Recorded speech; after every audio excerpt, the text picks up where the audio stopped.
Olá pessoal, eu sou o Newton Almeida, eu sou sacerdote do Centro Espírita João Vicente, um terreiro de Umbanda situado na zona oeste do Rio de Janeiro, no bairro de Senador Camará.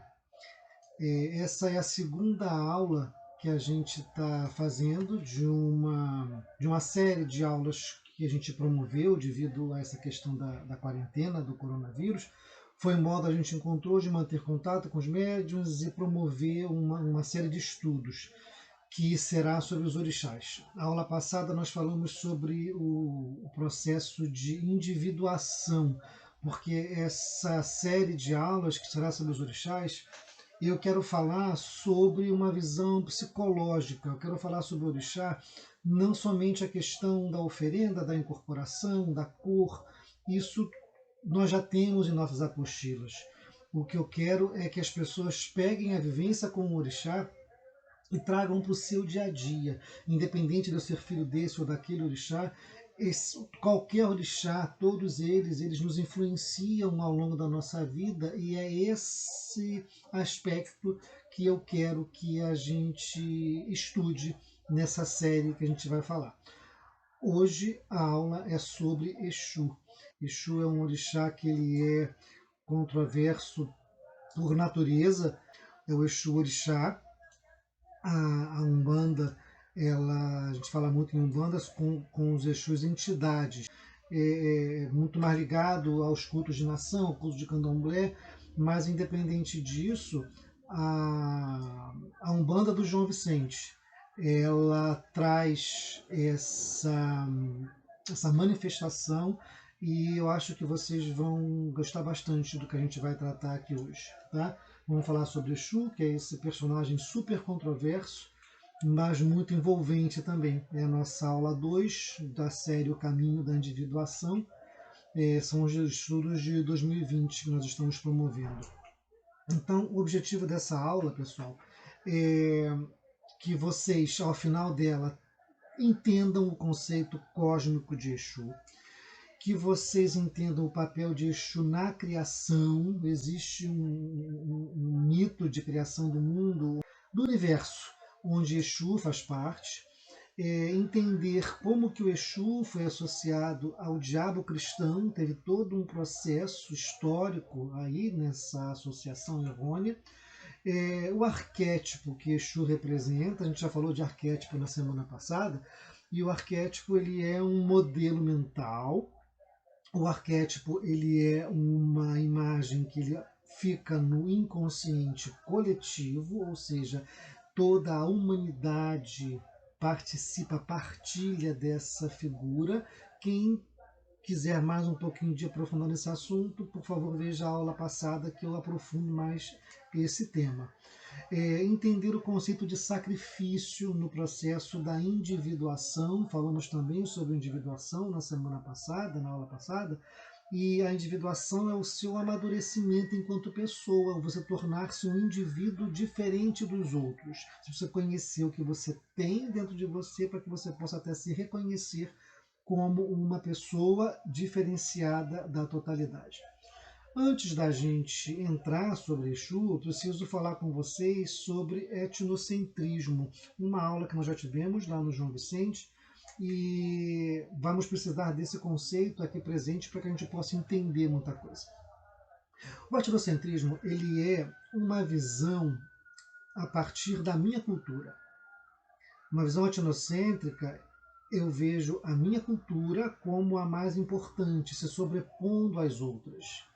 Isso, ao longo da história, nos mostrou que isso vem trazendo certas dificuldades de entendimento da cultura dos outros. Quando você se coloca no centro do mundo, você perde uma visão da totalidade. Então, a visão etnocêntrica ela prejudica bastante o seu conhecimento, até o seu autoconhecimento. Vamos falar agora sobre como que essa visão etnocêntrica teve a demonização do Exu, como que a figura dele foi perdendo em qualidade e ficou associado ao demônio, ao diabo cristão. Para falar nisso em demônio, vamos falar sobre a origem da palavra demônio, que a gente associa demônio já àquele cara de chifre e rabo, né? Como o diabo que a gente está acostumado a ver em filmes, a própria literatura, né? E nos mostra isso. Mas originalmente você tem aí duas origens, né? Uma origem latina e uma origem grega, onde para o latim o daemon significa um espírito, ele pode ser bom ou mau. Enquanto para o grego, o daimon, ele está muito mais próximo da questão até do próprio orixá, né? Significa uma divindade, um poder divino, um espírito guia ou um deus tutelar. Nada, por enquanto, que nos leve a pensar que seja alguém do mal. Essa conotação do mal, ela veio com os primeiros textos bíblicos. Considerado como pagão qualquer coisa que não pertencesse ao âmbito da cultura judaico-cristã. Então, os orixás africanos não pertencem à cultura judaico-cristã, eles são deuses pagãos. E essa questão do demônio ser associado a algo ruim veio com essa ideia de ser algo que está fora desse conceito judaico-cristão de divindade. Vamos falar agora sobre a criação. Dentro do mito que a gente vai lidar, né, dentro de todo o histórico, Exu foi o terceiro a ser criado. Como é que isso funcionou? Primeiro, o Lorum, o Deus Supremo, ele criou Oxalá. Ele criou Oxalá, uma força ativa, a cor branca. Ele é etéreo, ele é sutil, ele é aquele que desagrega a matéria. Depois, Olorum criou Odudua, que é a própria matéria, que é relacionado à cor negra, ao mundo físico. O que aconteceu? Você tinha alguém muito material e alguém muito etéreo. E não existia uma liga nessas duas energias. Não existia uma interface que os fizessem comunicar um com o outro. Então surgiu Exu, a cor vermelha, o barro, aquela transição, né, entre a terra e a água. Foi ele que criou, que fez com que a vida fluísse e que a matéria ganhasse vida, não fosse uma coisa nem inerte, nem completamente desagregada. Exu é a interface, a comunicação entre essas duas energias, a matéria e o etéreo. Com isso, Exu tem um poder imenso de criação de vida, né? Assim como o barro ele é moldável, né? Quem é um artesão que trabalha com argila sabe como ele é plástico, você pode criar qualquer coisa que você queira do plástico. É essa a ideia dessa força do Exu, trazendo a plasticidade, a capacidade de moldar as várias formas de vida existentes no universo. Essas três cores, o preto, o vermelho e o branco, eles são a base da magia africana. Tudo que é feito dentro da magia africana tem elementos nessas três cores para que você tenha o axé, para que você tenha a movimentação energética. Sem a cor branca de Oxalá, né, não teria a composição da matéria, a sua parte mais etérea. Sem a cor negra de Odudua, não teria a matéria em si, a matéria bruta não estaria agregada, o mundo físico não existiria. E sem a cor vermelha do Exu, que é o axé, ele não seria dinâmico, seria uma coisa inerte, uma coisa fria. Esse é a nível cósmico a função de Exu na criação. Como que Exu é importante? Ele está presente em toda a criação. Não existe um ser vivo, não existe uma fagulha, não existe um planeta, uma célula que não tenha a presença de Exu, fazendo ela estar funcionando e se movimentando. Tá? Não existiria, seria tudo uma poeira cósmica boiando se não fosse o Exu a fazer essa liga entre a matéria e o que é etéreo. Seria tudo um grande vácuo, coisas boiando no universo sem vida. Por estar em toda a parte do universo, o Exu ele é dotado de uma capacidade enorme, uma velocidade muito grande para percorrer todo o universo, né? Imaginem lá no filme do X-Men, o Noturno, né, que ele se teletransporta. O Exu já faz isso há muito tempo, desde a criação do universo. Ele se teletransporta pelo universo em frações de segundo, tá? Numa velocidade inimaginável. Por estar em todos os lugares praticamente ao mesmo tempo, o Exu ganhou uma,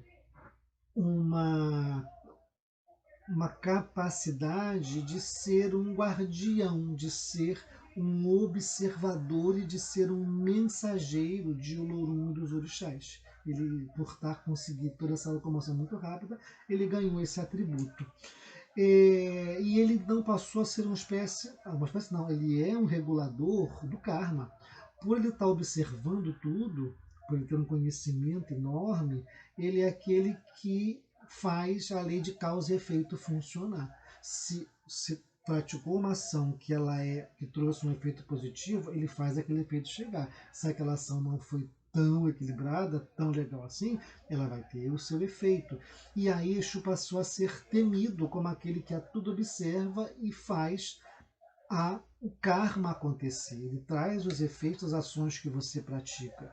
Então ele é essa espécie desse regulador. Então as pessoas procuram fazer as coisas boas, digamos assim, para que Exu o favoreça. Na verdade, o Exu não julga, ele faz a coisa acontecer.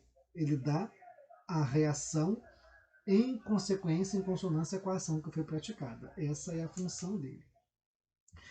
Com isso a gente pergunta, Exu afinal é santo ou é demônio? Né? Vamos entender isso a partir daquela visão do etnocentrismo que eu falei há pouco. A gente vai precisar entender como que uma visão etnocêntrica transformou a imagem que se tinha do Exu. Lembrem que para o africano, para a cultura iorubá, que é a que a gente trabalha aqui, quando se fala em orixá, não existe pecado, não existe o erro, existe a ação e sua consequência.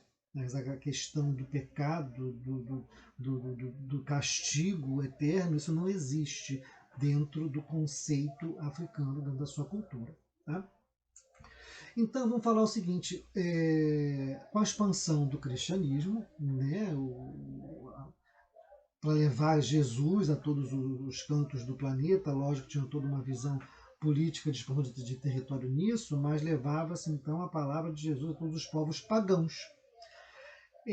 Quando chegaram na África, aquela visão, né, de bem e mal do branco, quando se deparou com culturas politeístas, aquilo ali não deu boa coisa na cabeça do europeu super preconceituoso e cristão. Então, os relatos que se fala sobre Exu são assim pavorosos, né? Imagina um Deus que ele é cultuado e que o símbolo dele é um pênis, as imagens são de homens com um pênis à mostra. Isso na cabeça de uma pessoa completamente envolvida na questão de pecado, de erro, de céu e de inferno, isso deu um nó na cabeça desses viajantes, enfim, desses missionários que foram até a África para levar a palavra de Jesus. E até para comprar escravo, levar e fazer o comércio.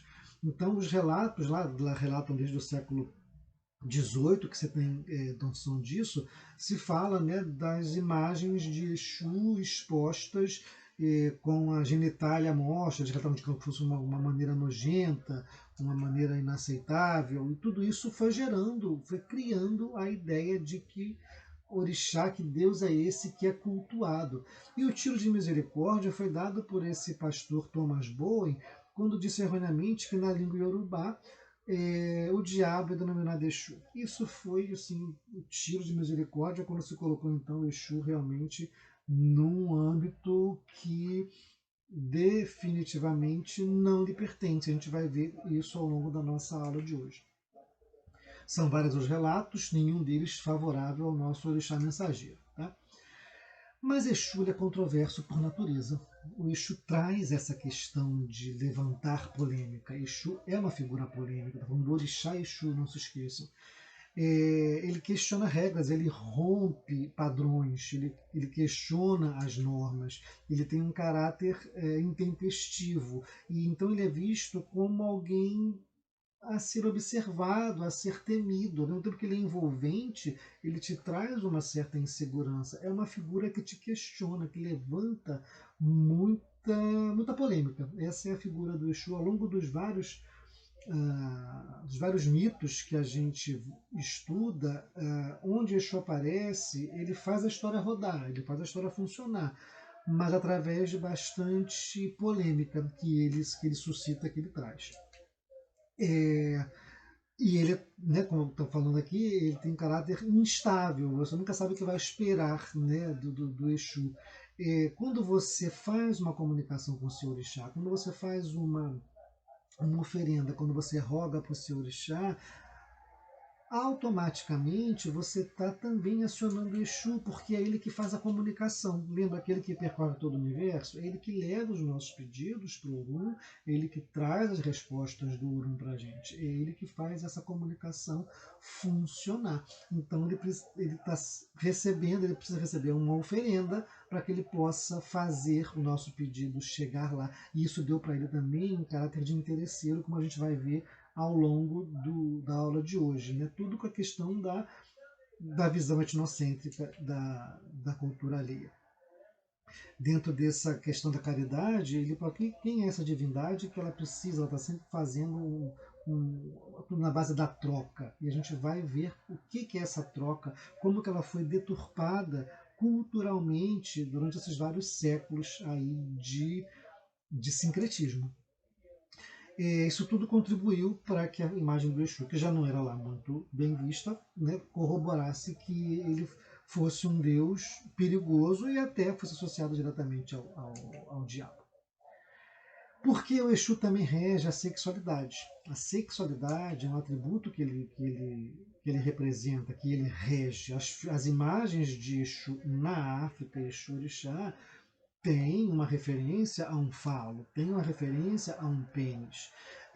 O Exu, ele é o patrono, né, da cópula, e a cópula, o ato sexual, ele gera filhos. Então, o Exu, ele é associado à procriação, ele é associado à continuação, à perpetuação da espécie. É associado também à prosperidade por conta disso. Tempos, né, não muito longe da nossa, hoje em dia as famílias são pequenas devido a questões econômicas, mas eu lembro ainda quando de jovem as pessoas se casavam, me perguntavam, e aí, vai ter filho quando? Então as pessoas têm uma expectativa de que haja a relação sexual para que o casal procrie, para que as imagens do pai e da mãe sigam povoando o mundo. Uma família feliz, uma família numerosa, e uma família numerosa você precisa ter uma vida sexual ativa. Tudo isso então rege a força que Exu tem, que Exu traz. Um fazendeiro que ele viva precisa que o seu gado ele procrie, então precisa que o gado copule para que possa estar sempre trazendo novos rebentos e a sua fazenda seja próspera, como que o sexo é associado à prosperidade nesse sentido, mas dentro de uma visão cristã ele é relegado a um plano lá do que é tabu, do que não é falado, e na cultura africana essa expectativa é tida abertamente.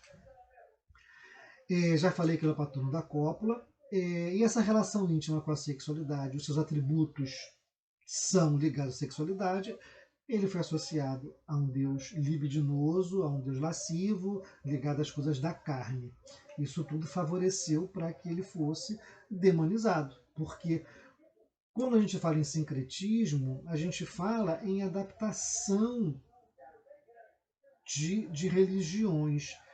Já existia um sincretismo na África. Os povos que perdiam as guerras intertribais, eles eram escravizados pelo vencedor, e já existia uma espécie de um sincretismo na própria África, entre os deuses, os vários deuses que eram ali cultuados. Mas quando isso chegou para uma cultura branca, monoteísta, isso deu um certo trabalho para fazer um trabalho, diga assim, ao longo do tempo dessa assimilação, e Exu não tinha um papel que ele se encaixasse, não tinha um santo católico que fosse representar a sexualidade.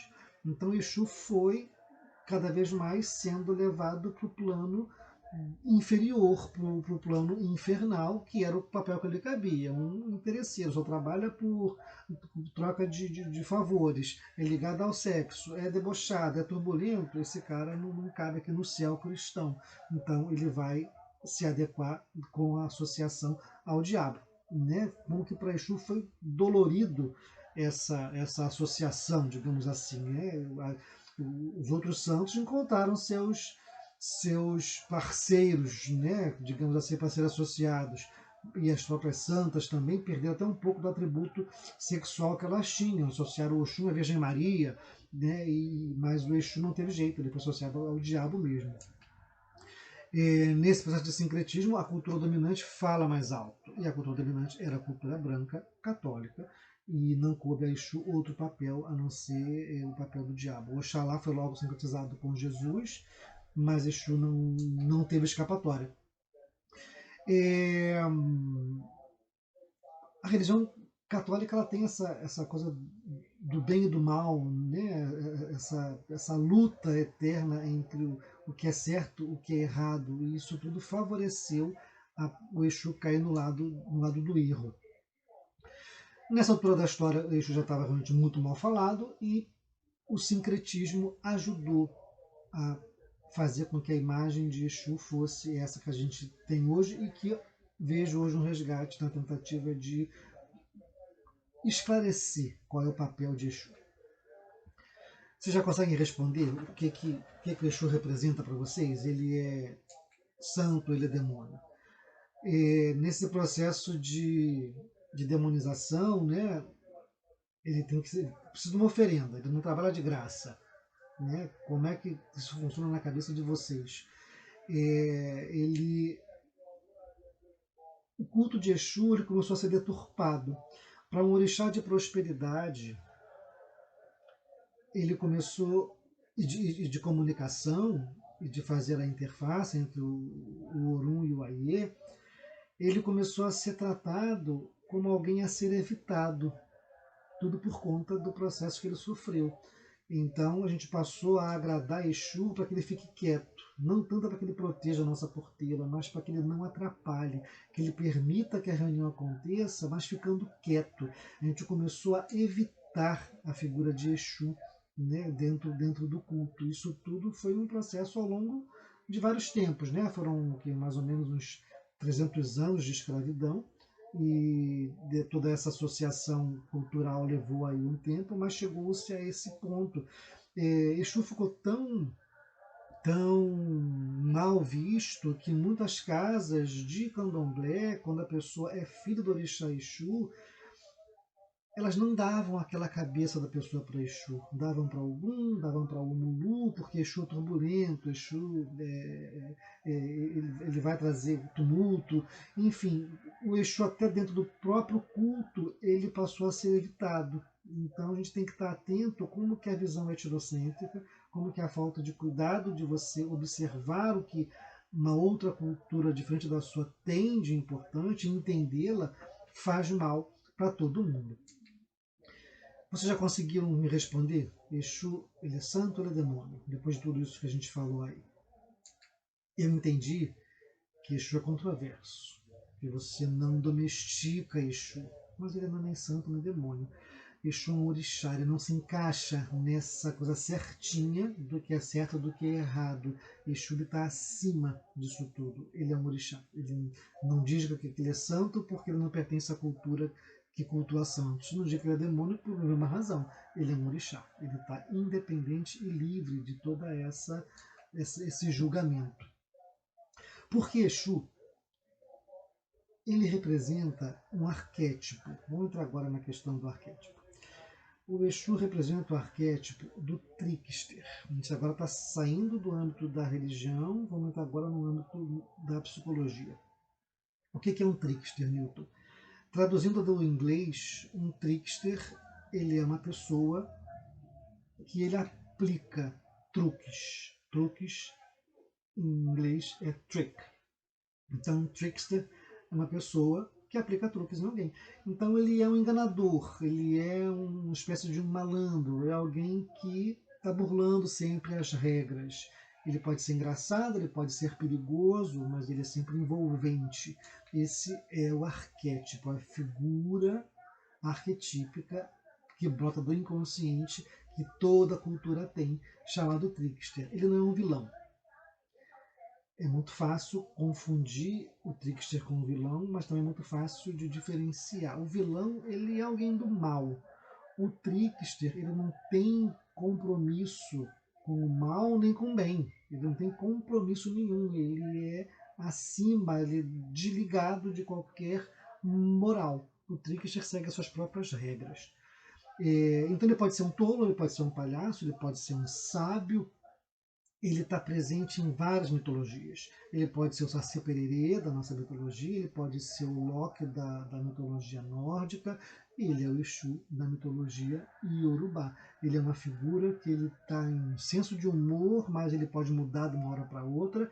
Ele tem uma visão distorcida das coisas, mas nessa visão distorcida ele faz você ver outros ângulos de uma mesma situação. Com isso, ele promove sabedoria, ele promove entendimento, ele promove busca de conhecimento. Ele está ligado a caminhos, a viagens, já começa a entrar aqui a figura do Exu. O trickster é aquele que está o tempo inteiro te colocando frente a frente com as suas dúvidas, por ele trazer as dúvidas, por ele fazer você se questionar. Isso é muito importante no processo de individuação. Quando você está se tornando uma pessoa, está crescendo, está amadurecendo, você tem dúvidas, você se questiona. Isso é o arquétipo do trickster que traz. Esse é o arquétipo que o Exu representa, o que faz você pensar. Ele traz a dúvida para que você solucione e com isso você cresça. Então, psicologicamente, ele nos coloca diante de nós mesmos. Ele faz a gente enxergar a nossa sombra. Ele vai falar assim, olha, você não é essa pessoa boazinha o tempo todo, não. Você também tem esses aspectos aqui que você tem que olhar para que você possa até tratá-los e, com isso, crescer como gente, como pessoa. O Exu é aquele que recebe o sacrifício. Como é que isso funciona, né? Ele promove, gente, a interação dos opostos. O Exu está, literalmente, e psicologicamente, e figurativamente, na encruzilhada. O Exu ele é considerado aquele que ele é o guardião, ele está sempre conhecendo e dominando as fronteiras. Qual é o limite entre o certo e o errado? Qual é o limite entre o branco e o preto? Qual é o limite entre o céu e o inferno? Qual é o limite entre o morno, entre o quente e o frio? Qual é o limite entre o claro e o escuro? O Exu sabe qual é esse limite, ele sabe exatamente, porque ele habita, ele transita entre esses dois mundos. É ali que ele está. É nessa mudança, nessa zona perigosa que a gente precisa ter muita atenção para não se perder. Então, quando você fala em encruzilhada, figurativamente, você está falando num momento de decisão. Quando você está com uma dúvida, né, você tem várias opções, você fala, caraca, estou numa encruzilhada. E é ali que chutar, porque em algumas situações você não pode ter duas coisas ao mesmo tempo. Você vai ter que abrir mão de alguma coisa para que a outra prossiga. Você pode até depois no futuro retomar o que você deixou, mas naquele momento você tem que fazer uma escolha, você tem que fazer um sacrifício. Você tem que deixar algo para que a outra coisa flua. O Exu vai te perguntar, o trickster vai te perguntar isso, né? O que você pode fazer agora? E agora? O que você vai escolher? Nesse momento você não pode ter tudo. Opte, escolha. Esse caminho vai ser isso, esse caminho vai ser aquilo. É ele que vai te mostrar as dificuldades, as facilidades, e você que vai escolher de acordo com aquilo que você está vendo. É o processo doloroso da individuação. Então ele quebra a lógica, ele não vai ser certinho o tempo todo, ele vai te mostrar justamente as coisas quebradinhas para você montar o quebra-cabeça. A função dele é te fazer pensar. Vamos agora falar do mito, para que a gente entenda essa figura do Exu. Vamos falar que o Exu, nesse mito, ele é o primeiro a ter cabeça. Vamos esquecer, vamos lembrar. O mito tem uma linguagem alegórica, o mito tem uma linguagem de sonho, e é preciso que a gente tenha isso em mente para que possa ir adiante. Quando o mito fala que o Exu foi primeiro a ser a cabeça, existia um tempo em que ninguém tinha cabeça. Só num ambiente de sonho para a gente entender isso, tá? Mas vamos dizer que isso aí aconteceu. O Exu foi o primeiro a ter cabeça. O Ifá, o Deus da adivinhação, estava triste porque ele tinha brigado com o rei, tinham se desentendido, e ele precisou fazer um trabalho, uma oferenda para que pudesse resolver aquela situação. E aí o Ifá disse, olha, vai ter que perguntar para Exu como é que você vai resolver essa situação. E aí ele foi lá, viu, o Exu falou que ele tinha que fazer um ebó, uma oferenda, que tivesse frutos redondos e oferecesse. Só que tinha um detalhe, quem tinha que fazer essa oferenda era a mãe do Ifá, não era o Ifá. Mas a mãe do Ifá morava em outra cidade. Então ele pegou e falou assim, Exu, eu preciso que você vá lá e busque a minha mãe para que ela possa vir fazer a oferenda aqui. O Exu falou assim, ok, mas eu preciso que você me faça o pagamento para eu poder ir lá buscar a sua mãe. Ifá pegou, fez o pagamento, foi lá. E Exu foi encontrar com a mãe do Ifá. Chegando lá, ele contou para a mãe do Ifá que eu tinha que fazer uma oferenda, que eu tinha que entregar a ela. E aí, mas para eu levar a senhora de volta, só tem que me pagar. Ah, mas eu não tenho como lhe pagar, eu não tenho como lhe pagar. Ah, mas eu vi que lá fora tem um bode, por que você não me dá aquele bode para mim? Ah, aquele bode não é meu, e aí ela fez lá todo um jogo duro com o Exu. Ele insistiu, ela acabou dando bode para o Exu. E aí o Exu resolveu sacrificar aquele bode que ele ganhou. Quando o Exu sacrificou o bode, o sangue do bode era fogo, e aquele fogo consumiu o bode e consumiu o Exu, só sobrou a cabeça do bode. Aí o Exu pegou, disse, bom, tem que voltar lá para fazer a oferenda com a mãe do Ifá, pegou um pano, fez uma rodilha, botou em cima do ombro, botou a cabeça para carregar, mas naquele momento a cabeça do bode grudou no corpo do Exu e Exu passou a ter uma cabeça. E aí ele foi, não tinha outro jeito, foi com a mãe do Ifá para a casa do Ifá para que ela pudesse fazer o ritual que ela tinha que fazer. E como ninguém tinha cabeça, o Ifá achou aquilo fantástico. Nossa, Exu, você tem uma cabeça, que pena que eu não tenho, eu também queria ter uma cabeça. Enfim, a mãe do Ifá contou como é que foi que tudo aconteceu. E ela acabou fazendo a oferenda. Pegou os frutos redondos, botou lá como tinha que ser feito e foi levar para o rei. Eram frutos redondos. O rei pegou uma mão, abriu uma parte de uma mão foi parar, da mesma forma, em cima dos ombros do rei e virou a cabeça do rei. E aí o rei também passou a ter uma cabeça. Com isso, as pessoas foram, caramba, para fazer, né, para ter cabeça, tem que fazer um sacrifício. E todo mundo começou a fazer sacrifício, todo mundo passou a ter cabeça, inclusive o próprio Ifá. Mas o primeiro a ter cabeça foi Exu. Qual é a moral dessa história, pessoal? Quem quiser ter cabeça tem que fazer um sacrifício. Isso tem um significado muito interessante, que é o quê? O que é ter cabeça? Né? No momento em que ninguém tinha cabeça, ninguém estava individuado, era todo mundo igual. Não existia diferenciação. E quando alguém começou a pensar, quando alguém começou a crescer, amadurecer, aquela pessoa começou a ter uma cabeça. E esse é o processo de individuação que a gente está falando aqui. Traduzindo cabeça para o Yorubá é Ori, né? Então o Exu foi o primeiro a ter um Ori.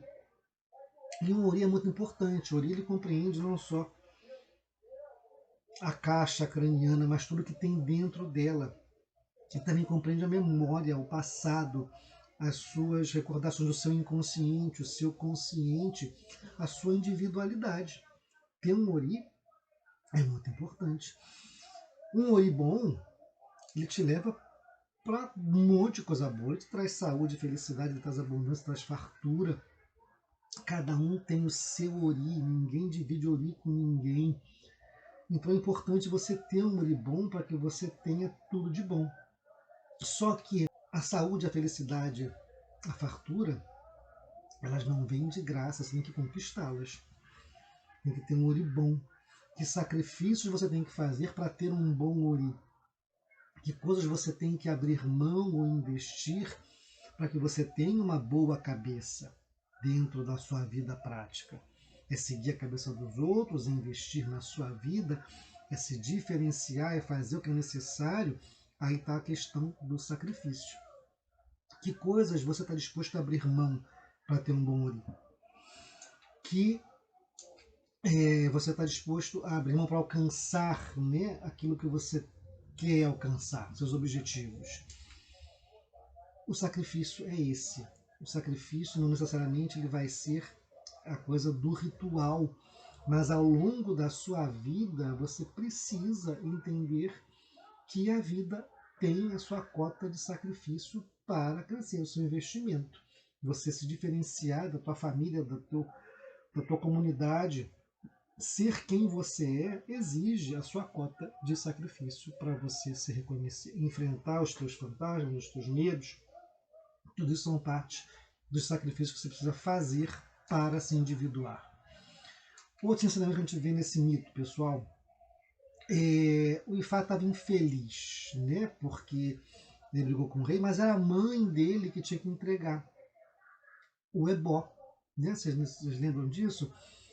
O que você quer dizer com isso, esse mito, gente? O que o mito está falando para a gente? Você precisa entender que tem coisas que você traz da tua família, da tua herança genética, da tua herança social.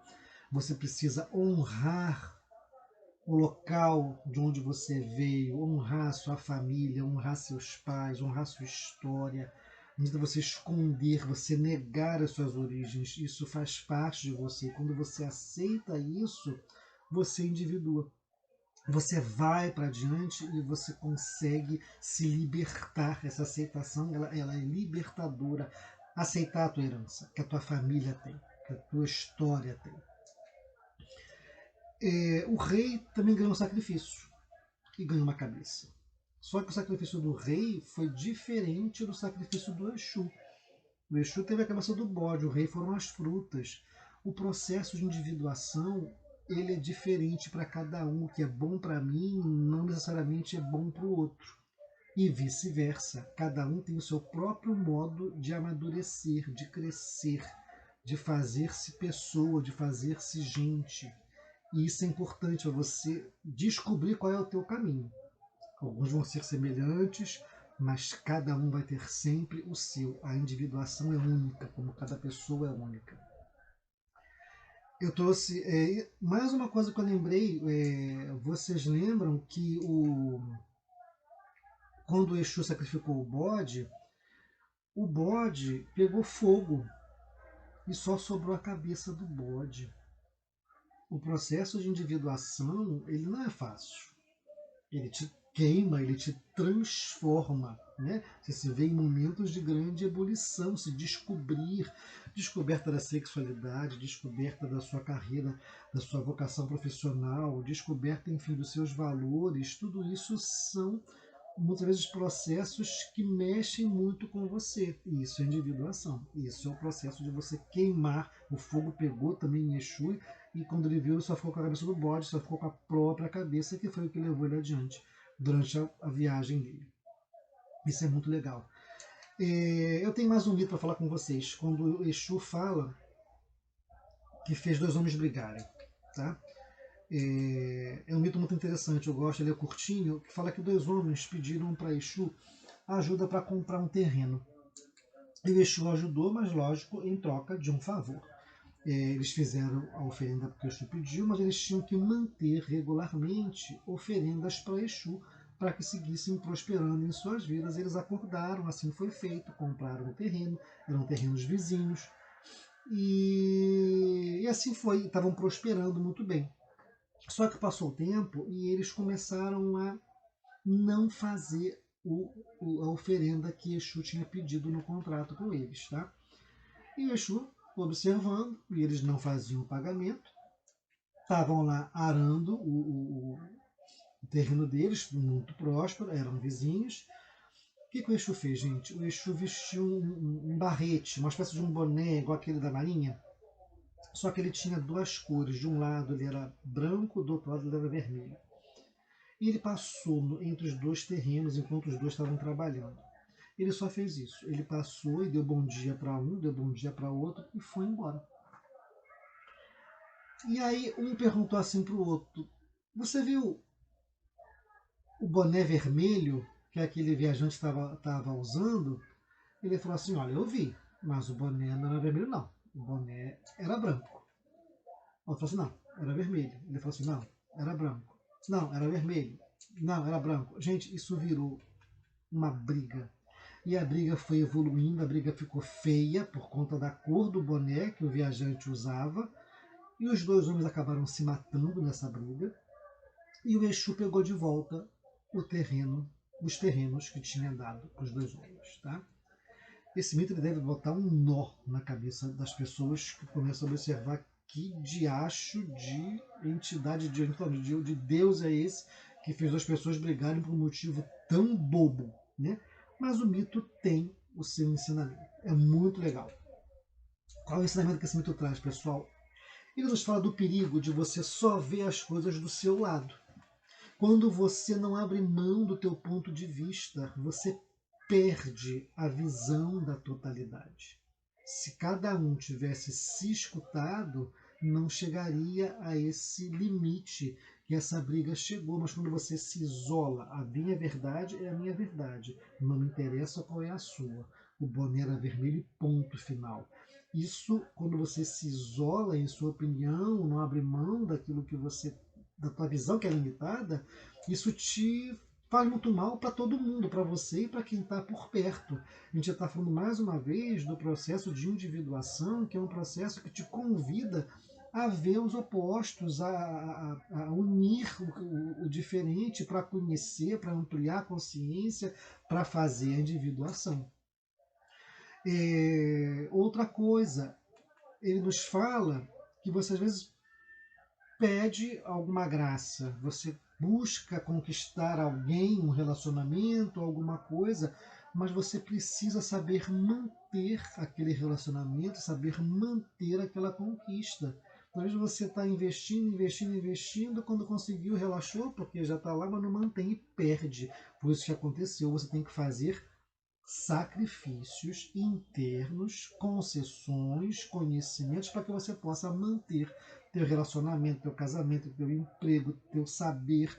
Tudo na vida é um dar e receber eterno, e esse mito fala da necessidade da gente estar sempre ouvindo quem está com a gente, quem com a gente divide o teto, a cama, a casa.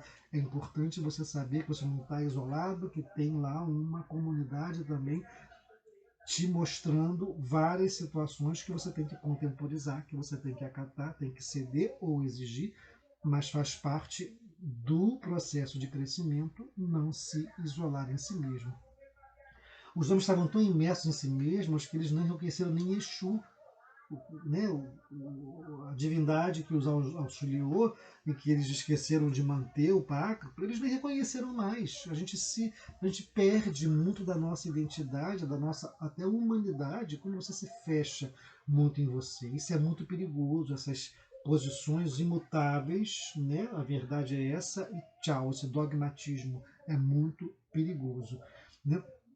Qual o preço você está disposto a pagar para manter a sua paz e manter as suas conquistas e não se perder em dogmatismos, em coisas que só vão te isolar do mundo. É essa a mensagem do mito. Que Exu abra bons caminhos para esta semana. Exu Mojubá para todo mundo. Salve Exu, que Exu abra nossa mente também dessa figura muito interessante, super envolvente, pouco compreendida, mas de uma importância enorme para o nosso crescimento individual.